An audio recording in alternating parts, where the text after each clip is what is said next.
puedas compartir, debatir lo que a ti, lo que a mí nos pueda interesar. Son muchas voces unidas en una, nadie te viene a callar. Hola a todos, bienvenidos. Ya estamos subidos en el andén de Blue Radio, como ustedes saben, para que no atropellen la opinión. Gracias por acompañarnos a través de Blue Radio, en bluradio.com, las estaciones en todo el país, en nuestro Facebook Live de Blue Radio Colombia y a través de Noticias Caracol ahora en YouTube.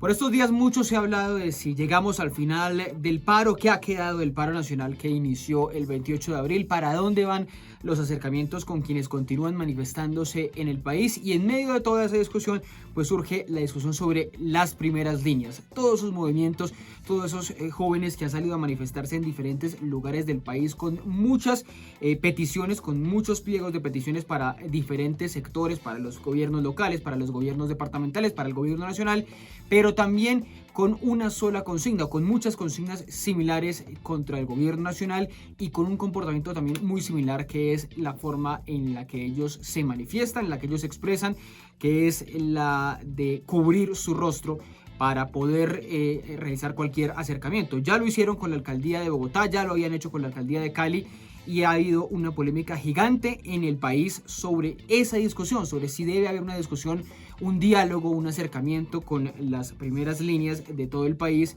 a pesar de que estén encapuchados. El presidente Duque lo dijo aquí en Blue Radio la semana pasada, dijo que él no consideraba que en la sociedad colombiana debía haber personas encapuchadas para poder hablar. Dice él que están dadas todas las garantías para poder sostener un diálogo en Colombia y que por eso no se justificaba la capucha.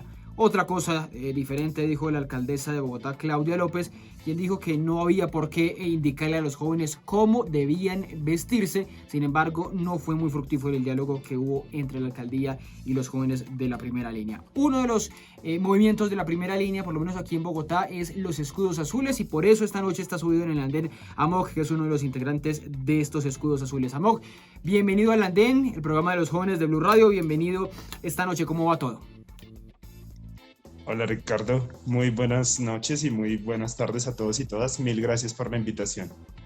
Bueno, quisiera preguntarle primero, ¿en qué están ustedes? ¿En qué están los escudos azules? ¿En qué están las primeras líneas por estos días que en Colombia no hemos vuelto a ver grandes manifestaciones, que en el país no hemos vuelto a ver plantones, bloqueos, pero sí sé que hay acercamientos en diferentes barrios, en diferentes lugares, de parte de ustedes, pero también de las primeras líneas de todo el país, hablando con la gente? ¿En qué están en estos momentos que no hay manifestaciones, digamos, de manera tan masivas como las que hubo a inicio del paro?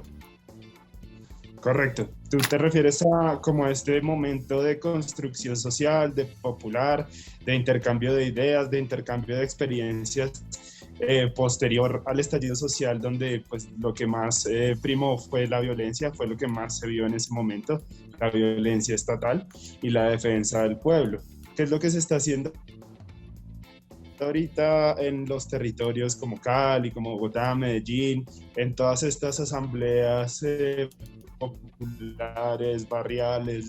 Como un primer paso, llegar a conocer nuestras necesidades, nuestras demandas como pueblo, llegar a escuchar las voces de las que nos escuchan en otros espacios institucionales o oficiales o gubernamentales, y a partir del trabajo local y barrial empezar a generar cambios, porque es que más allá de el que nos encontramos en una olla popular o en una asamblea nacional o distrital, lo que estamos haciendo es empezar a generar cambios de vida, o sea, cambios en los que nosotros mismos empecemos a pensarnos en soberanía alimentaria, en ideas sobre cómo llevar a cabo nuestras demandas por el paro, cómo generar otros tipos de representatividades, otras formas de ver el mundo, y en esas es como educarnos, nos estamos también formando. Pero en medio de esos diálogos se han logrado construir algo en común, porque como le decía al inicio,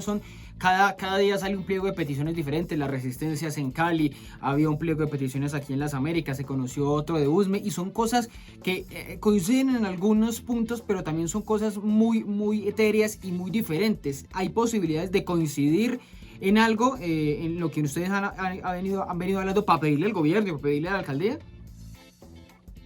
Claro, pues es que en eso estamos, si me entiendes, es que como las expresiones son tan diversas y son múltiples en todos los territorios, cada uno tiene una voz, cada persona de esas líneas tiene una idea valiosa y propositiva que también vale la pena llevar a cabo. De eso se trata ampliar las vocerías, de eso se trata las asambleas populares, de que todo el mundo tiene voz y las ideas de todo el mundo vale la pena. Es por eso tan difícil llevar a cabo consensos y acciones rápidas, porque cuando salimos a protestar por necesidades básicas como el hambre, como la educación, como el trabajo, como la salud, pues ahí está la policía matándonos, ¿no? Entonces estamos viendo en qué momento o en qué balanza de prioridades estamos poniendo nuestras luchas, y eso solo se hace a través del trabajo horizontal, del hablarnos unos a otros, de reconocernos en de diferentes territorios y a la final como unir todos estos pliegos de peticiones, todas estas exigencias que a la final son un reflejo de varias necesidades insatisfechas del pueblo en un direccionamiento común, y un direccionamiento común que también hable de qué vamos a hacer, o sea, sobre todo porque nosotros lo estamos haciendo con el pueblo, con la gente. Nosotros empezamos el trabajo en los barrios, con las víctimas de la policía, con las víctimas de la violencia estatal, con los desplazados, con los campesinos, con las mujeres, con las trans. O sea, hemos empezado un diálogo nacional tan amplio que ya hasta siquiera nos preguntamos si siquiera es necesario el gobierno, que no ha puesto atención, que no ha puesto voluntad y que tampoco ha puesto disposición.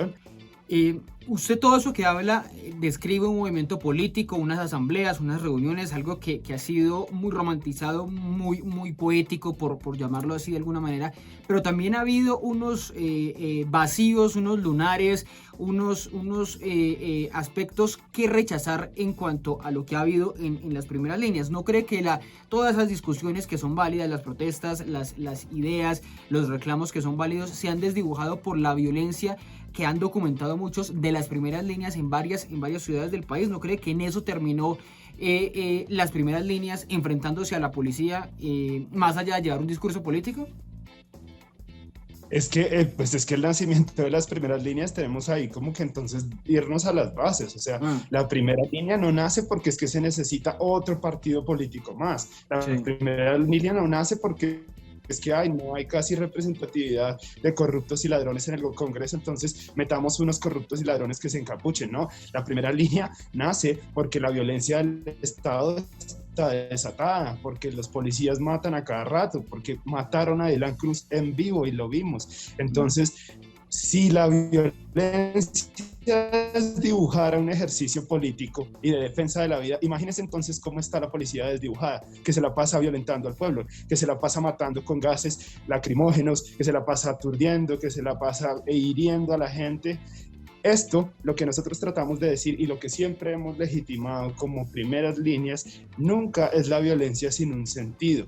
Es la contundencia, es la confrontación, es proponer el conflicto a una sociedad que está básicamente arrodillada y puesta en el piso por un Estado violento, sedicioso, asesino, que es el que tiene el monopolio de la violencia. ¿Usted cree que hay que combinar las formas de lucha? Hay que combinar las formas de lucha, es decir, violencia, debe haber alguna violencia así respondiéndole a la policía y también hacer política. O sea, ¿sí hay que hacer política con violencia? Hay que ver, sí, entonces digámoslo, no quiero ser como tan resumir las cosas y como llevarlo a los principios básicos porque aquí hay muchos matices, pero claramente sí hay que ejercer todos los tipos de lucha porque el Estado ejerce todos los tipos de represión política, represión judicial, represión violenta, represión de todo tipo. Entonces, ¿cómo no el pueblo va a enfrascarse en las luchas para salir victorioso y para ganar las victorias que ellos necesitan? Entonces, si para nosotros poder protestar porque es que nos falta comida, nos falta trabajo, porque nos están desalojando de nuestras viviendas, de todos lados, porque nos están desplazando a nuestros hermanos indígenas, porque nos están violando a nuestras mujeres. Tenemos que salir con unos escudos para que la policía no nos mate por hacer reclamaciones justas de un pueblo. Entonces esa es una lucha que toca aplicar, pero nosotros no la llamamos violencia, nosotros llamamos es defensa popular, porque la violencia es la del Estado, el monopolio de las armas es el que lo tiene el Estado. El pueblo se defiende con elementos que no son siquiera ilegales, son unos maderos, son unos cascos, son unas gafas, son unas capuchas, son unas máscaras, todo está avalado por la legalidad. En cambio, A diferencia del pueblo, la policía incumple sus protocolos, tira gases vencidos, dispara a la cabeza, usa armas de dotación y hace todo lo posible por dañar al pueblo. Pero ¿no cree que una bomba incendiaria es ilegal? Tirarle una bomba incendiaria a un señor del ESMAD así tenga el traje, toda la protección del mundo, no es pasar la raya, no es violentar, no es un intento de homicidio, por ejemplo. Pero pregúntese si ese tipo del ESMAD hace 2 días no mató a una persona y violó a una mujer y está disparando en esa misma intervención directamente a la cabeza. Entonces yo le pregunto a su merced, ¿eso no es pasarse de la raya? ¿Eso claro, no es primero se pasó de la raya seguramente la policía. Exacto, entonces... Pero no es comportarse igual que ellos, no es hacer lo mismo. ¿No es comportarse igual que los policías que están siendo violentos, abusivos?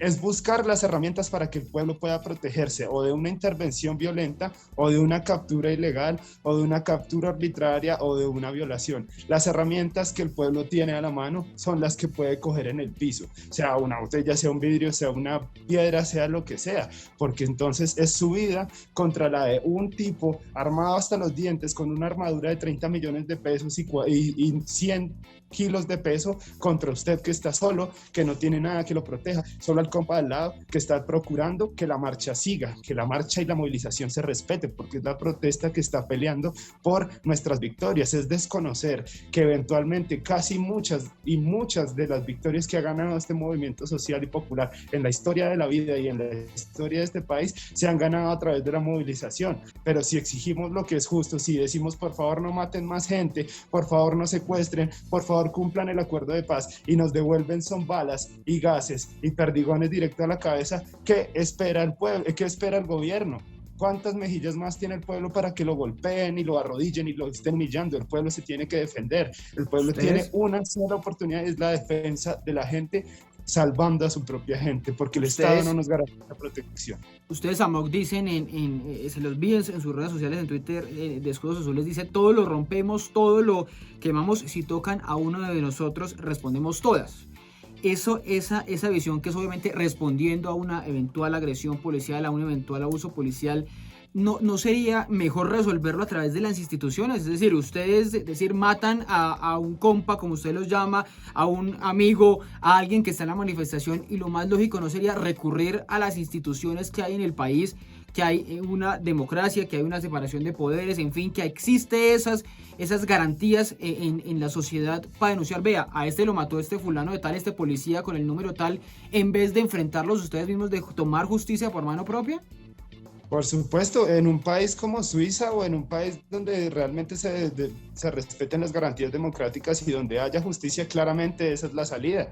Pero aquí estamos, su merced y yo, su merced mostrando la cara y yo teniéndome que tapar porque he salido a defender a otros con un escudo de madera. ¿Por qué? Porque en este país no hay justicia. Porque desde que el momento en que un policía acciona el arma, desde que lo tiene en la cabeza, él ya tiene en la cabeza que él va a salir libre, que él va a tener impunidad, porque existe un órgano que se llama la justicia penal militar, porque existe una cosa que se llama el fuero militar, porque hemos visto en vivo al asesino de Dylan Cruz matándolo en la cabeza y no ha pasado nada. No ha pasado nada, se han agotado todas las instancias, las víctimas han derramado lágrimas meses, años, décadas, pidiendo por favor que les respondan por sus víctimas. La Fundación Erika Bautista, que lleva 30 años peleando por los desaparecidos y que 16 años después les dan algo de premura. Entonces, es decir, claramente esa es la solución, las instituciones, pero en donde funcionen, en donde haya una verdadera democracia. Pero usted mencionaba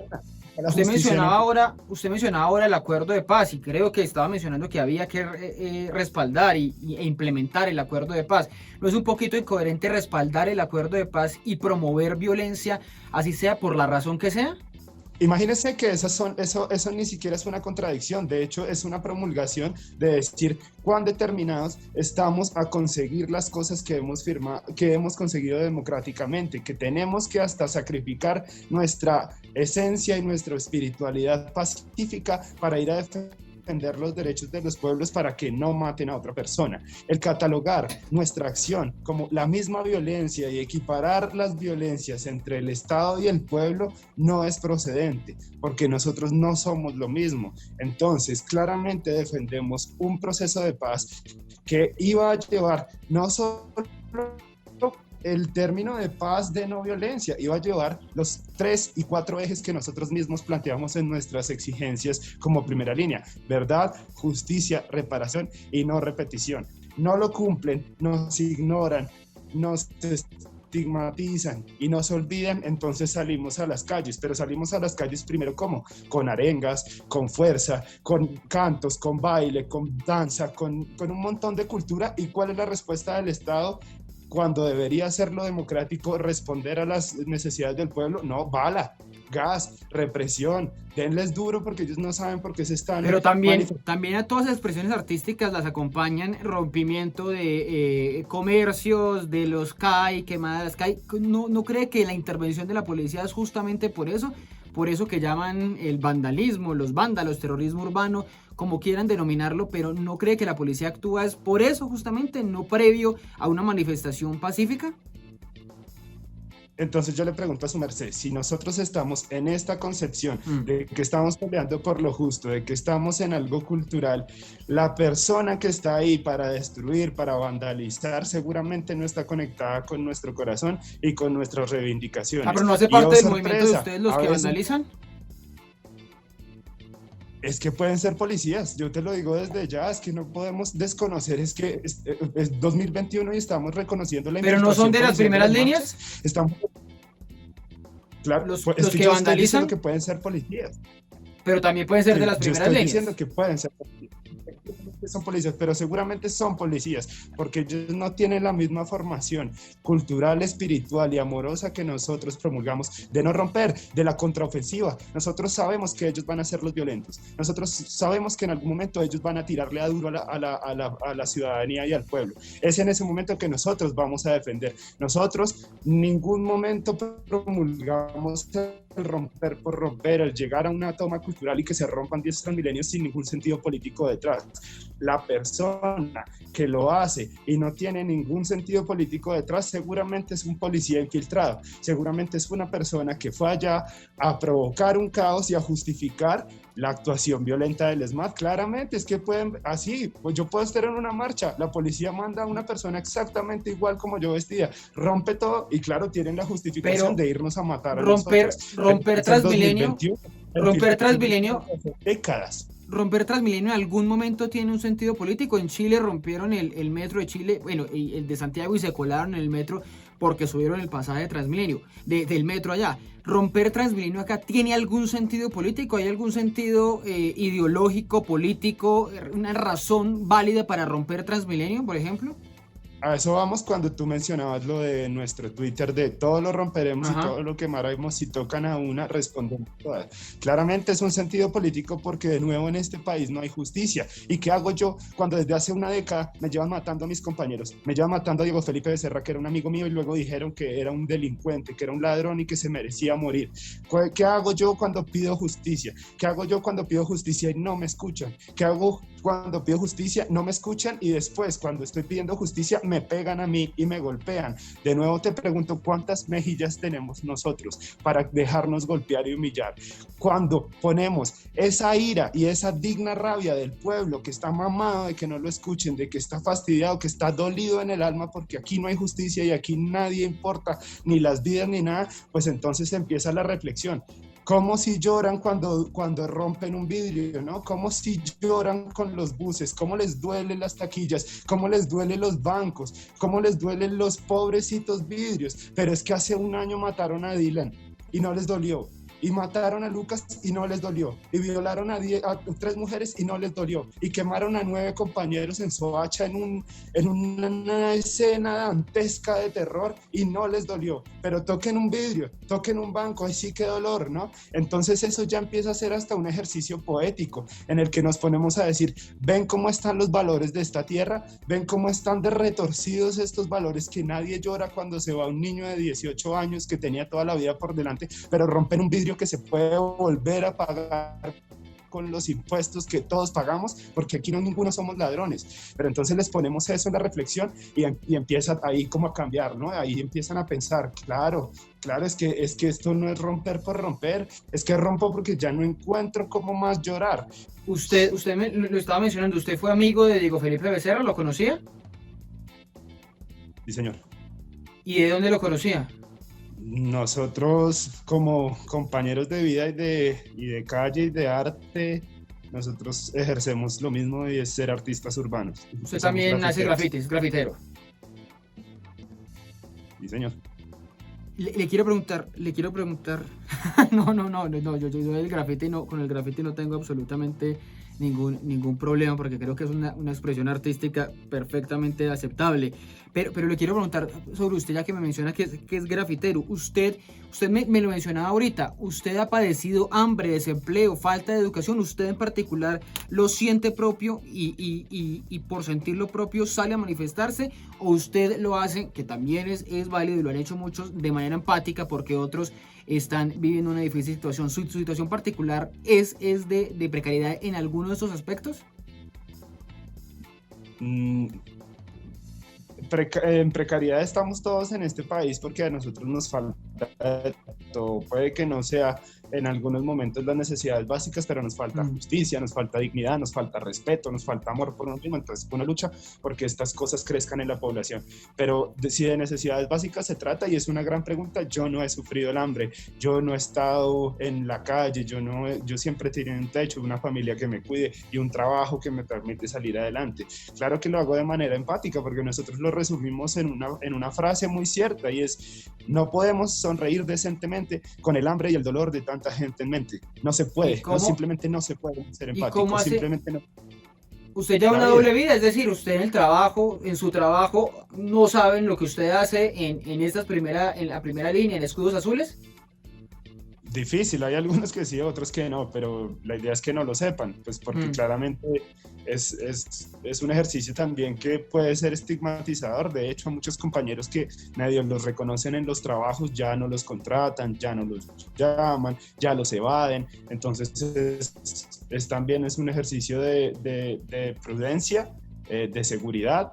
Entonces, ¿qué requiere esto? Pues mucho sacrificio personal, sacrificio de los deseos, de los anhelos. Yo no deseo, yo no anhelo, yo trabajo para vivir con lo que puedo repartir con el pueblo y con los compañeros lo reparto, porque eso es lo que también estamos tratando de promulgar, ¿no? Un cambio de vida en la vida misma, el poder ser colectivo, el eliminar todo tipo de poder, de ejercicios de poder, de ejercicio de dominación a través de la plata, a través del que yo tengo más y por eso valgo más. Eso es lo que tratamos de construirnos, ¿no?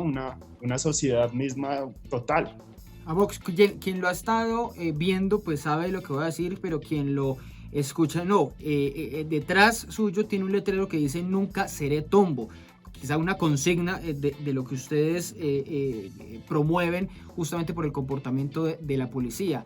¿Habría alguna motivación, alguna razón para que ustedes digan sí quisiera ser policía, para meter el discurso que lleva la policía en estos momentos es un orgullo ser policía?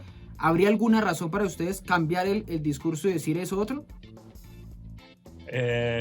Habrá eventualmente, pues es que realmente la policía se instauró para cuidar al pueblo, para decir, pues los policías deberían ser los mejores hijos del pueblo, que propendan por el cuidado y la defensa de su propio pueblo, de su propia gente. Pero en este momento, cuando la institución le dio la espalda al pueblo, cuando le disparan a las generaciones más jóvenes, a la vida misma que están haciendo y que está surgiendo, cuando se venden al mejor postor, cuando se alían con delincuentes, cuando lideran ollas de vicio, cuando violan a mujeres, cuando hacen de todo, yo no podría decir, y no sé con qué cara sale ni siquiera un bachiller en este momento a decir qué orgullo ser policía, qué vergüenza ser policía, qué vergüenza en un momento uno haber pensado cuando chiquito que uno quiso ser policía para ser un héroe, para ser legitimado, para que la gente lo quisiera y crecer y llegar a hacer una carrera militar. usted se la pasa o está buscando enemigos internos donde no hay, y solo defiende al que más tiene plata, ¿no? Al más poderoso, al que mejor se ve vestido. Eso es la representación de una persona vendida al poder y no comprometida con las causas del pueblo. Por eso, para mí, qué orgullo ser primera línea, qué orgullo compartir las calles con los compañeros que todo el día hablan con la comunidad, que creen en ella, que la quieren, que propenden porque los territorios sean más sanos, más seguros, que están ahí haciéndose pedagogía ellos mismos, formándose ellos mismos para entender cómo funciona el país y para hacerlo un lugar mejor, para subirle el nivel discursivo. Eso sí es un orgullo. En algún momento, cuando cambie la doctrina militar, cuando haya una reforma que los forme a los policías en el respeto a la vida y a los derechos humanos, cuando siquiera lleguen a saludar, en vez de decir, ¿qué chino no sé qué tantas, váyase ahí una requisa, en vez de decirle buenos días, ¿cómo está, caballero? ¿Cómo está, dama? ¿Qué está pasando? Velo por ustedes. En ese momento ni siquiera va a ser un orgullo. Va a ser como, hey, por lo menos están cumpliendo con sus labores. Me quedan un par de preguntas que quiero hacerle. La primera es, ¿usted puede decir con toda sinceridad, honestidad a mí, a los oyentes, al país, usted y Escudos Azules, que seguramente es por lo que puede hablar, no tienen nexos o tienen algún tipo de nexo, alguna cercanía, alguna conversación con disidentes de las FARC o miembros del ELN? ¿Ustedes tienen alguna relación con esas organizaciones, Amok? A nosotros nunca nos llaman, porque es que a ellos no les conviene hablar con nosotros. Nosotros desde el radicalismo del discurso, desde que dijimos no a las armas, desde que dijimos no a las guerrillas urbanas, desde que entendimos que aquí la guerra armada se llevó la vida de este país y lo deshumanizó, pues claro, ni a el ELN ni a las FARC les interesa ni llamarnos ni darnos plata, porque dicen, no, esta mano de chinos mamertos no hacen nada, sino que se la pasan es ahí con unos escudos dejándose pegar de la policía. ¿Eso a quién le conviene? ¿A qué movimiento armado le conviene? Dos preguntas y dos respuestas finales muy cortas, porfa. Solo una. ¿Qué va a pasar el 20 de julio? ¿Qué va a pasar el 20 de julio con esa avanzada de primeras líneas que vienen a todo Bogotá? ¿Qué sabe usted?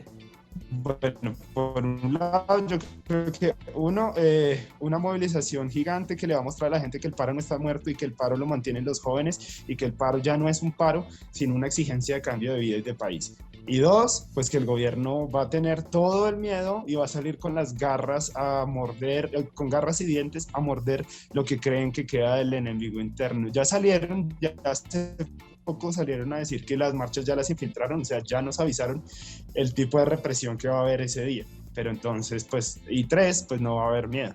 Eso sí, seguro. Le he estado preguntando, lo he estado mencionando toda esta media hora con el nombre, bueno, con el seudónimo de Amok. ¿Por qué se puso ese seudónimo? ¿Es desde su tiempo de grafitero? Porque me suena como a grafitero ese seudónimo. Señor, sí, señor. Sí, desde ahí. Creatividad, porque era el que yo tenía. ¿Y dónde tiene grafitis? ¿Dónde pintó grafitis usted? Sí. No, en todo el país, eso es una cosa bellísima. Bogotá, Cali, todo lado donde se respire arte y revolución, ahí hemos estado durante casi más de 10 años. Y el nombre tiene que ver con la resignificación de las palabras. Si usted busca, si usted como mira bien qué significa como en otros idiomas lógico, sí, exacto, como lo que siente la persona o como describiría usted el trastorno mental de una persona que está a punto de tener un ataque de rabia asesina, y como lo que sienten los asesinos seriales, ¿sí me entiende?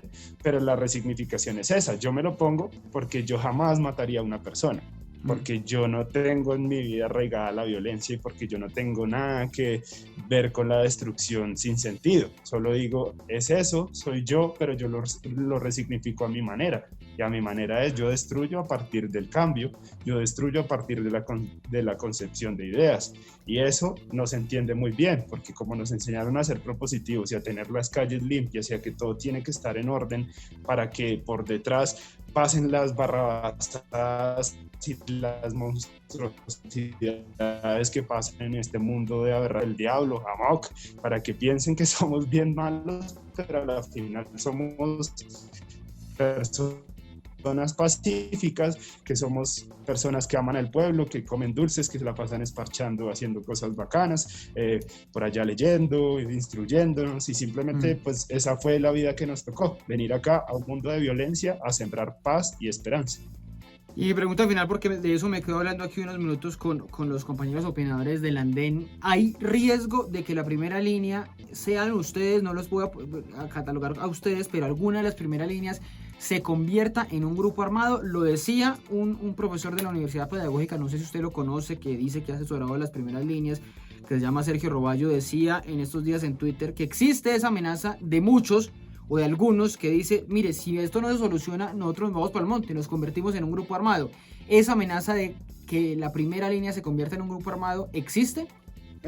Yo también dudaría bastante, sobre todo con el nombre que su merced me acabó de decir, de esas declaraciones, porque a la final son vocerías que están tomando personas que no tienen ni idea del ejercicio y hasta ahora se están empapando tratando de representarlas con falacias y a veces verdades a medias.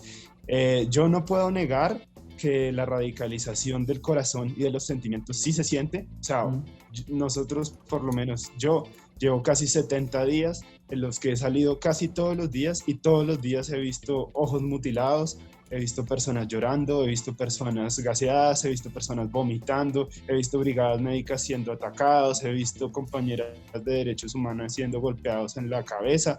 Entonces, hay un punto en el que el corazón le dice a usted no más. No más, o sea, yo ya no puedo estar acá, yo tengo que hacer algo contundente para defender a todas estas personas, nos está matando. ¿Y eso es tomar las armas? Eso no lo es, eso, yo hablo de la radicalización del corazón, pero ¿qué entra ahí? ¿Qué entra ahí cuando uno dice o tomo las armas o me voy para el monte, o simplemente entiendo que esa es la solución que ellos quieren? Esto es lo que el gobierno, que las mejores mentes de la generación, que son las primeras líneas, las brigadas, los derechos humanos, y todas estas personas se vayan, se escondan para el monte, actúen como delincuentes y carguen en sus conciencias la corrupción, la degradación del ser humano y el asesinato de otros. Nosotros ya lo tenemos claro desde nuestra concepción, nosotros no somos así. Qué distintos que somos con la policía y qué distintos que somos con los militares, porque es que a nosotros no nos compra ni la sangre, ni nos convence la guerra, ni nos convence la plata, ni nos convence la droga, ni el poder. Nosotros estamos aquí por el pueblo, para el cambio, porque queremos un cambio no solo para nosotros, sino para las generaciones que vienen y para el pueblo con el que hemos luchado. Entonces, en este punto nosotros somos incorruptibles. No nos llama ni la violencia, ni las armas, ni la plata, ni nada por lo que se venden los militares o por lo que se vendieron otros movimientos que en algún punto lucharon, pero luego se degradaron como movimientos y están hoy en el mismo fango por el que quiso que el gobierno, por el cual el gobierno quiso que transitaran. Y ahí están, olvidados, asesinados, desmovilizados y a la final engañados por un gobierno que les dijo que iba a hacer la paz, pero acto seguido les volvió bala a todos y los mató, así como con el M-19, así como la UP, así están haciendo con las FARC. Entonces ese no va a ser nuestro destino, nunca jamás. Nuestro destino es la vida y la victoria, y eso va a ser muy bonito. Es Amok de Escudos Azules aquí en el andén de Blue Radio. Seguramente nos volveremos a hablar en otra ocasión y seguramente nos veremos las caras en algún momento. Yo espero que sí, que usted en algún momento se descubra y si todo sale bien, pues cumplan los objetivos, ojalá pacíficos, ojalá loables que tienen, y pues nos podamos ver las caras con tranquilidad. Amok, que todo salga bien y nos hablaremos en una próxima. Gracias, Ricardo, de verdad. Sí, se llegará el momento en que nos veremos las caras, nos tomaremos un tinto con toda la tranquilidad del mundo. Un gran abrazo y mil gracias por este espacio. Bueno, a ustedes también muchas gracias por acompañarnos estos minutos. Ya viene aquí más del andén de Blue Radio para que no atropellen la opinión. Si ustedes los jóvenes no asumen la dirección de su propio país, nadie va a venir a salvárselo, nadie. Nadie. Súbete al andén que no atropellen tu opinión. Seguimos en el andén de Blue Radio, como ustedes saben, para que no atropellen la opinión. Gracias por acompañarnos estos minutos para seguir hablando de esas primeras líneas, de eso que veníamos discutiendo sobre el futuro de esos que se han vuelto protagonistas de este paro. Ellos han dicho que fueron o que se instituyeron, se establecieron en el país desde el asesinato de Dylan Cruz por allá en noviembre de 2019, pero han tomado mucha fuerza ahora durante este paro por diferentes hechos, porque para algunos representan el vandalismo, el terrorismo urbano, pero para otros representan la defensa de la manifestación, de la protesta, y también representan el romance de un grupo que está tratando de manifestarse de otra manera. Pues de eso vamos a hablar, de si con ese grupo del que aún existen muchas dudas, del que no se tienen muchas certezas, si con ese grupo se debe dialogar y si existe el riesgo de que si no hay diálogo ellos puedan terminar convertidos en una organización armada, un grupo armado. Para hablar de estos minutos en el andén ya están subidos, a ustedes los ven, Mateo Córdoba, y también está subido Santiago Orozco aquí por primera vez en el andén. A ustedes gracias por acompañarnos y empiezo preguntándoles rápidamente a cada uno esa primera opinión, sobre todo sobre la posibilidad de la amenaza que hay hoy de que la primera línea pase de ser un grupo de defensa, un grupo que usa solo cascos, que usa gafas, que usa los escudos y que eventualmente, porque ha pasado y se ha documentado, usa bombas incendiarias contra la policía, a convertirse en un grupo que use fusiles, pistolas y demás, que termine en un grupo armado. ¿Eso es posible? ¿Esa amenaza es posible? Mateo, buenas noches. Buenas noches, Ricardo. Muchas gracias por la invitación. Definitivamente yo creo que no es posible. La primera línea, primero hay que dejar muy claro que no es un invento colombiano, ni fue aquí en el país el primer sitio donde apareció. Y que más que ser un colectivo que responda a un mando que no existe o que responda a ciertas jerarquías que no existen, es una metodología. Y como metodología, pues es absolutamente itinerante por un lado, y eso lo hemos visto, la primera línea de Bogotá no se parece nada a la primera línea de Medellín y a la de Cali, incluso la primera línea del Portal de la Resistencia no se parece a la de Usme o a la de Suba.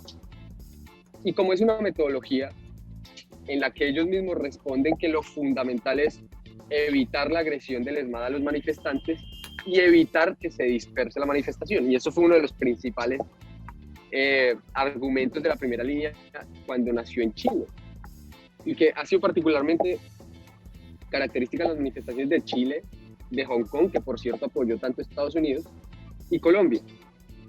Y como metodología y que fundamentalmente evita que se acerquen los escuadrones antidisturbios o los carabineros en Chile a las manifestantes, pues es una metodología absolutamente transitoria, en donde la lógica es muy de evitar la agresión, proteger manifestantes, el vinagre, los escudos, pero de ahí a que evolucione en un grupo armado con fusiles, como lo plantea la pregunta, creo yo que es bastante improbable, no solo porque no ha pasado en los otros países, sino porque las propias características de la manifestación en Colombia y del paro nacional y de las primeras líneas que se han visto alrededor del país son con una formación política bastante limitada, que en últimas es lo que siempre ha asustado a ciertos sectores del país, que es la formación política puede llevar a que ciertos espacios de la movilización social terminen en grupos armados. En este caso no hay lugar para eso. Por otro lado, porque la posibilidad de que en Colombia jóvenes manifestantes o cualquier sector de la sociedad civil terminen en un grupo armado, pues diría yo que es el mismo. O sea, ¿por qué hay más posibilidad de que sea la primera línea quien se convierta en un grupo armado que, por ejemplo, las camisas blancas? ¿Sí? Sí. Y además porque a ellos los hemos visto armados, con armas de fuego. Entonces, y están las guardias indígenas, está la guardia raizal, está la guardia cimarrona. En últimas, creo yo que hay que quitarle un poco el miedo a que todo acto de organización social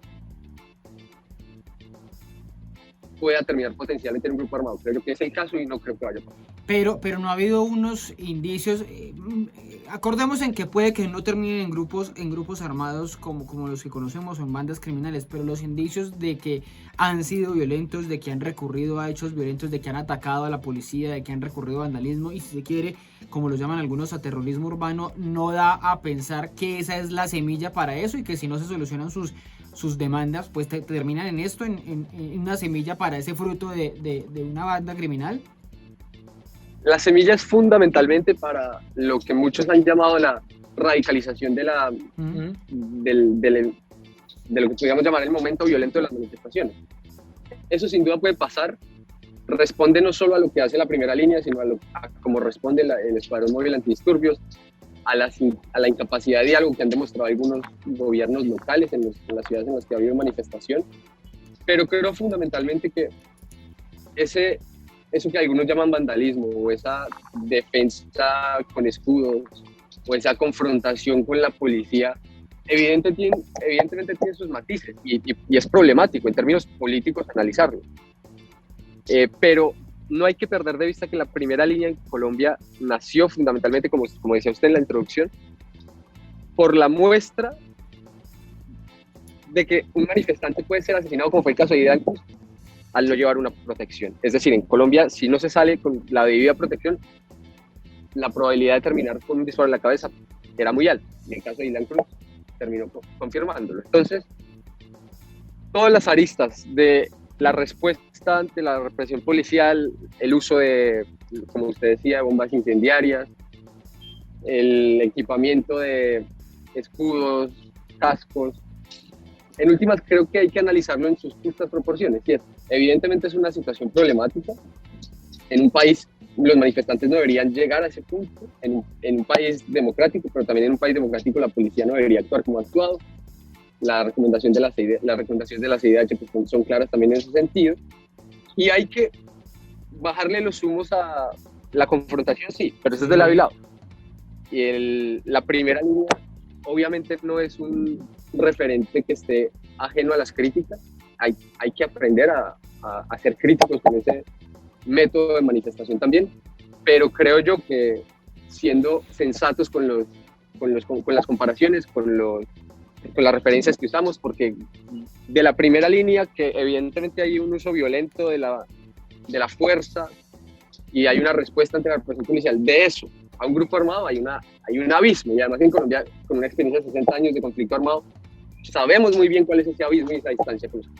Bueno, escucho ahora a Santiago con la misma pregunta y con lo que ya ha dicho Mateo, que hay un abismo muy grande, esto último que estaba diciendo, entre lo que es primera línea y lo que conocemos como grupos armados. ¿Ese abismo usted también lo ve o usted cree que hay una cercanía, unos nexos, unas conexiones entre grupos armados y la primera línea? Santiago, buenas noches. Ricardo, buenas noches. Muchísimas gracias por la invitación. A Mateo, un saludo especial. Bueno, yo a diferencia de Mateo sí creo que el abismo en realidad no es tan grande. Sí, en este momento no lo veo tan cercano que la primera línea se convierta pues en un grupo armado, poniéndolo en un tema del marco del conflicto, que se puedan ir para el monte con fusiles. Pero sí lo veo, en este momento sí hay que dejar claridad y hay que hacerlo ver. Y es que en este momento la primera línea sí es una organización que en su haber en este momento ya tiene hechos delictivos.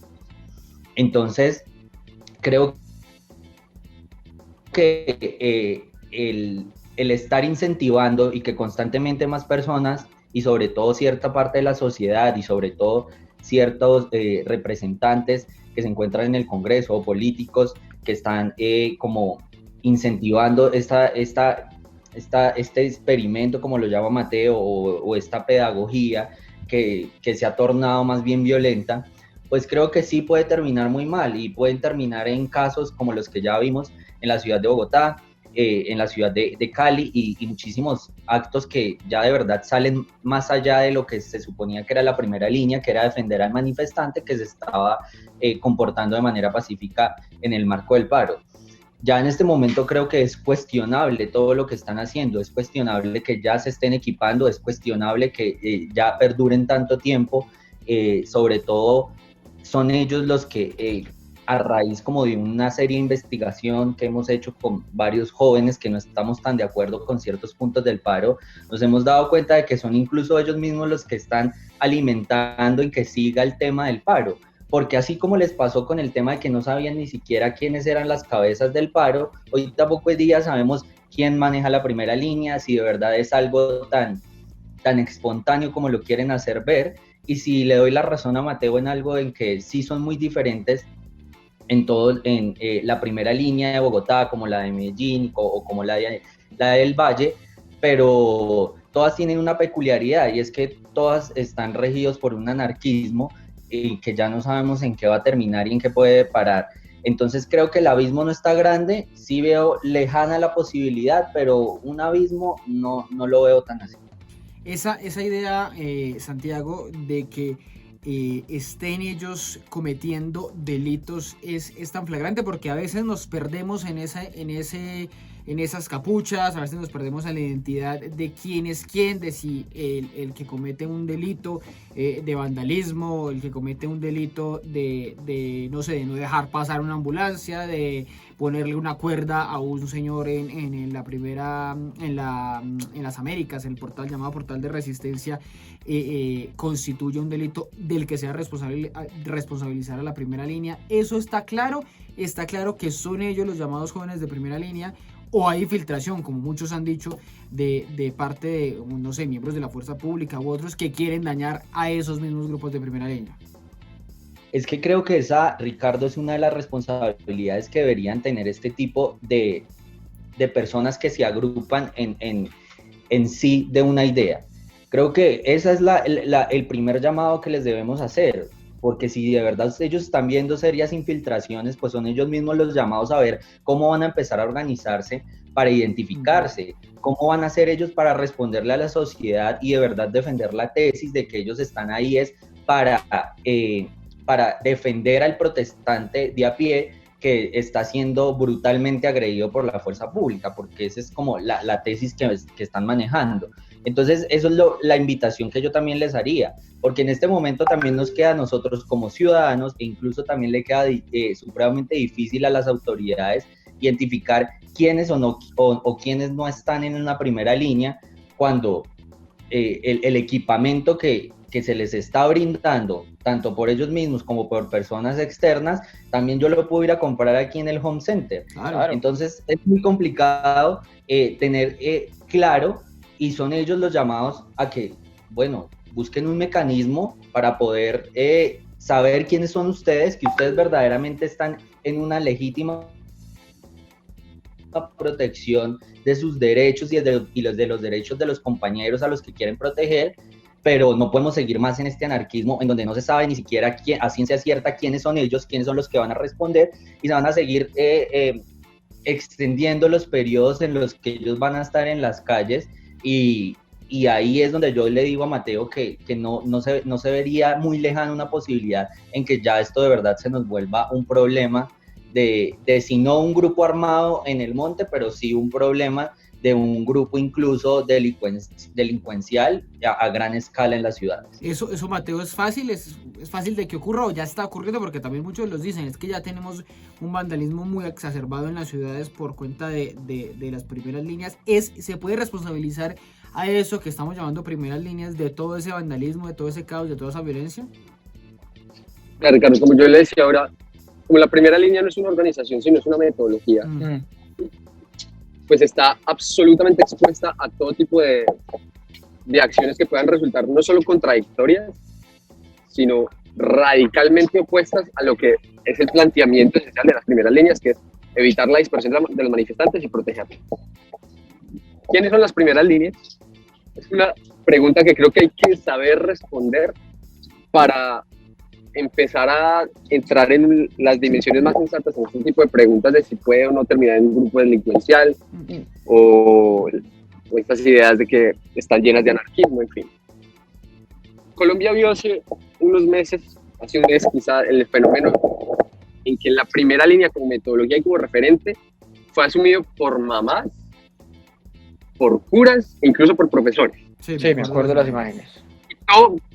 Exactamente. Y todo bajo una idea fundamental, y que creo ahí es donde está la clave para quienes en teoría están buscando desactivarlo, y que yo creo que la primera línea no tiene que ser un actor, una metodología que tenga que estar ahí permanentemente en las manifestaciones, es decir, idealmente eso no debería existir, en eso estamos de acuerdo, y que idealmente el fenómeno del paro nacional y las confrontaciones que incluso anoche volvimos a ver en varias ciudades del país no debieron alargarse tanto, no solo por la inmensa posibilidad de que los escenarios de movilización entre más se extienden pueden tender a una degeneración no solo política, sino en su acción, sino fundamentalmente porque evidentemente las primeras líneas de hace 2 meses no son las primeras líneas de ahora. Hay un fenómeno fundamental en estas primeras líneas que es el relevo. Entonces, los que están por la mañana no están por la tarde, o los que estuvieron un día no están al otro día. Incluso hay una investigación que demuestra cómo quienes tienen que ir a trabajar al otro día pues se quedan un poco rezagados para no ir golpeados a trabajar al otro día. Pero entonces eso es fundamental entenderlo para interpretar. Pero Mateo, usted ha repetido aquí que es una metodología, una táctica, una estrategia, podemos llamarla en esas formas, pero no son también los movimientos políticos, o sea, porque ellos dicen en algún momento estamos haciendo contención en las movilizaciones, pero en otro momento estamos haciendo asambleas populares, las ollas comunitarias, estábamos escuchando los escudos azules acá, que hacen también eso, hacen política de alguna manera.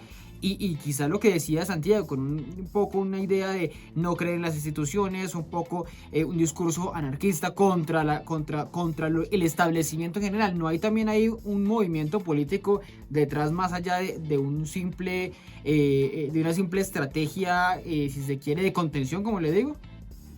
Yo creo que lo que hay que distinguir muy bien es, para no caer en el error de adjudicar, por ejemplo, teorías u opiniones personales de gente que participa en la primera línea, sí, con una vocación política de esta metodología. Entonces, evidentemente, participantes de las primeras líneas no solo seguramente van a las asambleas, o seguramente son estudiantes de alguna universidad, o trabajan en los visitaxis en los barrios, o son las mamás, o son los profesores. Entonces, ¿qué vamos a decir? Es que esos profesores tienen una vocación política porque como se han visto personas de la primera línea participando en las asambleas, entonces todo quien asuma ese método está automáticamente persiguiendo un fin político. Y creo yo que el caso de las mamás, que el caso de los curas, que el caso de los profesores demostró que es una metodología que en esencia apunta a la protección de los manifestantes y que ya después evidentemente tiene un carácter orgánico con el contexto en el cual se desarrollan. Hay un punto que usted dice, lo de las salidas, buscar las salidas, y le quiero preguntar a Santiago sobre eso. Hay que dialogar con estas personas, con quienes, ya hubo ese intento, como les decía, en Cali y aquí en Bogotá, de sentarse a hablar con esas primeras líneas, así con ese nombre genérico le llaman, pero también detrás hay unos jóvenes con unos reclamos. Hay que sentarse a hablar con ellos y más aún cuando muchos están encapuchados, que ha sido otra de las discusiones grandísimas que ha habido entre el gobierno nacional y el gobierno de Bogotá. Santiago.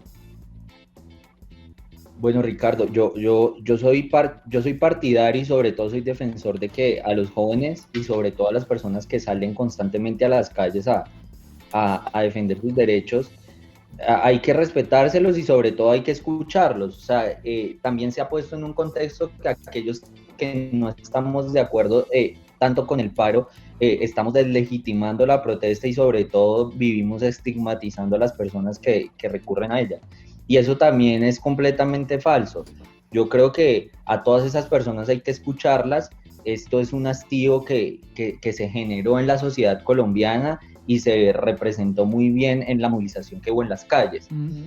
Pero lo que ha venido ya pasando a través de las primeras movilizaciones y cómo se ha ido ejecutando la manera de salir a protestar y cómo se han visto que se ha invitado y cómo se ha instigado y cómo se ha incentivado a la ciudadanía a salir, pues ahí es donde ya se empieza a generar un panorama demasiado erróneo y es al punto en donde yo digo, sí, dialoguen con las personas que hay que dialogar, que son esas personas que salen en paz, esos estudiantes que de verdad están preocupados por su educación, por esos jóvenes recién egresados que están preocupados por el trabajo, con esas personas hay que sentarse a hablar.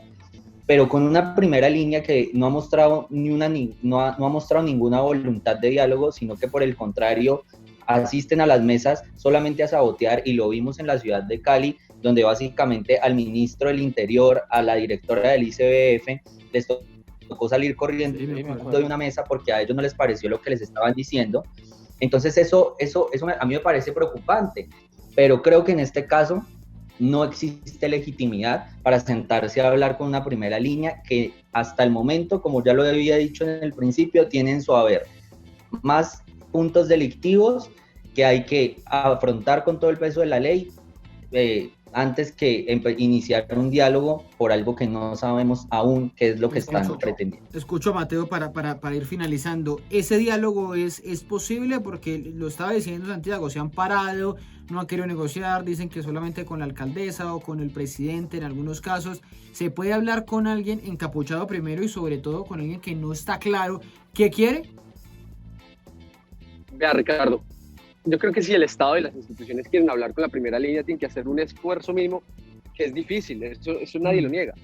Es difícil de entender con quiénes se va a dialogar, porque es que dialogar con las primeras líneas no es un diálogo ni siquiera parecido al diálogo que pudieron haber tenido, por ejemplo, con los sindicatos o con las organizaciones estudiantiles. Y a eso, esas características sociológicas de las primeras líneas hay que saber entenderlas. ¿Quiénes se autoconvocan en esas primeras líneas? ¿Cómo están conformadas, si se quiere, socioeconómicamente las primeras líneas? Generalmente suelen ser, y esto no, digamos, lo que voy a decir no es para tratar ni siquiera de romantizar, utilizando esa palabra, romantizar las primeras líneas, pero sí ponerlas en sus justas proporciones, y es, esos pelados generalmente son las víctimas directas de lo que pudiéramos llamar el saldo de exclusión de la democracia y la economía en Colombia.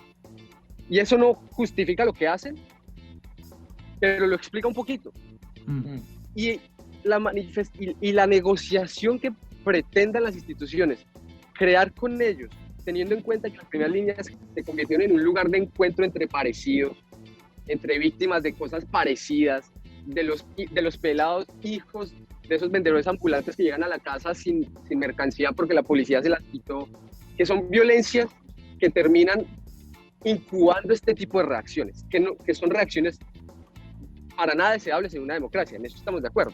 Entonces, si entendemos ese lugar de encuentro que son las primeras líneas, quiénes las conforman y por qué han recibido tanto apoyo, porque es que hay que tener en cuenta que ese apoyo que han ido ganando las primeras líneas, y que lo mismo pasó en Chile, va creciendo sobre todo en la medida en que el abuso policial se quiere ocultar o minimizar. ¿Pero usted cree que hay un apoyo popular para ellos? ¿Sí cree que hay un apoyo hacia ellos cuando existen las sospechas de vandalismo? Yo no podría decir que es mayoritario, y evidentemente ante un acto de lo que pudiéramos llamar vandalismo, pues es muy difícil alegar un apoyo mayoritario. Pero lo que sí se ha encontrado cada vez más legítimo en la ciudadanía es que poner la otra mejilla ante la violencia policial no es una opción. Y ahí creo yo que está una de las claves de las salidas que pudiéramos encontrar a esto, y es, mientras el Estado colombiano siga insistiendo en ocultar o minimizar la violencia policial, la primera línea va a seguir teniendo toda la justificación para cierto sector de la sociedad colombiana, que es el sector que les lleva comida, es el sector que les compra los cascos, es el sector que les compra las gafas. Entonces, una de las salidas es entender que ese abuso policial que se está ocultando, que se está legitimando, es un argumento para cierto sector de la sociedad civil que apoya las primeras líneas. Y por otro lado, y con esto termino, en ese diálogo, y creo que por ejemplo el caso de Bogotá es emblemático, lo que le ha tocado al secretario de gobierno con las primeras líneas es, digamos, a veces es chistoso, pero pues es claro frente al reto que es hablar con las primeras líneas. Y no es ni el lenguaje de los sindicatos, ni las formas de los sindicatos, ni los espacios de los sindicatos. Hay madrazos, evidentemente. Ni hay que lamentarse por las gorras. O sea, que se van a querer levantar por cualquier cosa, van a pedir garantías para que no sean judicializados después del diálogo. Todo esto hay que entenderlo. Y el Estado y las instituciones tienen que ser supremamente comprensivas, no con el vandalismo, no con el actuar necesariamente en las primeras líneas, porque como le decía, eso está sujeto a todas las críticas del mundo, pero sí entender la composición social de esas primeras líneas, y que con esa composición social es que hay que dialogar. Pero les decía, hay máxima expectativa en el país por lo que pueda suceder el 20 de julio, cuando están convocadas todas las primeras líneas acá a Bogotá para una avanzada a esa movilización que se va a repetir ese día con estos que se han vuelto los protagonistas de la movilización, los jóvenes y los jóvenes vistos desde esas primeras líneas, ya no tanto los sindicatos, ya no tanto ese comité de paro con el que negoció el gobierno en algún momento. Pues a Santiago, a Mateo, muchas gracias por acompañarnos en esta noche del Andén. Les envío un fuerte abrazo, espero verlos pronto, y a ustedes también muchas gracias por acompañarnos estos minutos del Andén. La otra semana volvemos con otro personaje y otro debate aquí en el Andén para que no atropellen la opinión. Súbete al andén, que no atropellen tu opinión. Súbete al andén, que no atropellen tu opinión. Aquí tú podrás compartir, debatir lo que a ti, lo que a mí nos pueda interesar. Son muchas voces unidas en una, nadie te viene a callar.